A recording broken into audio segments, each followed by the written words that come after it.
নির্মাণাধীন একটি ভবনের 4 তলার রড ধরে ঝুলে আছে একজন তরুণ। তাকে লক্ষ্য করে পুলিশ গুলি করছে। সামাজিক যোগাযোগ মাধ্যম ফেসবুকে এমন একটি ভিডিও ভাইরাল হয়েছিল। সেই তরুণ বেঁচে আছেন। তার নাম আমির হোসেন। প্রথম আলোর এক প্রতিবেদনে ওই দিনে তার সাথে ঘটে যাওয়া ঘটনার বর্ণনা দেন তিনি।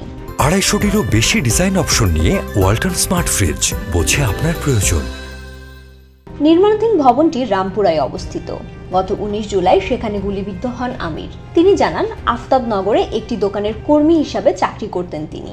বিক্ষোভের কারণে দোকান বন্ধ ছিল। 19 জুলাই শুক্রবার হওয়ায় তিনি জুমার নামাজ পড়ে বাসায় ফিরছিলেন। বাসার কাছেই পাল্টাপাল্টি ধাওয়ার মধ্যে পড়ে যান তিনি। পুলিশ গুলি শুরু করে। তিনি দৌড়ে নির্মাণাধীন ভবনটির 4 তলায় গিয়ে আশ্রয় নেন। আমিরের ভাষ্যমতে, এক পর্যায়ে বিক্ষোভকারীদের ধাওয়া করে পুলিশ ভবনটির 4 তলায় উঠে যায়।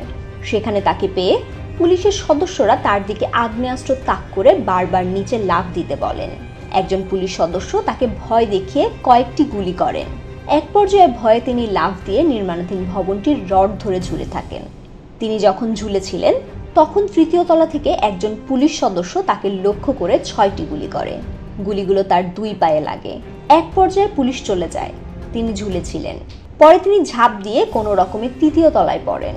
সেখানে 2 পা দিয়ে রক্ত ঝরছিল। প্রায় 3 ঘন্টা পর তাকে উদ্ধার করে একজন শিক্ষার্থী ও 2 জন চিকিৎসক। চিকিৎসক 2 জন স্থানীয় ফেমাস স্পেশালাইজড হাসপাতালের। তাদের ডেকে এনেছিলেন ওই শিক্ষার্থী। আমির তাদের নাম জানেন না।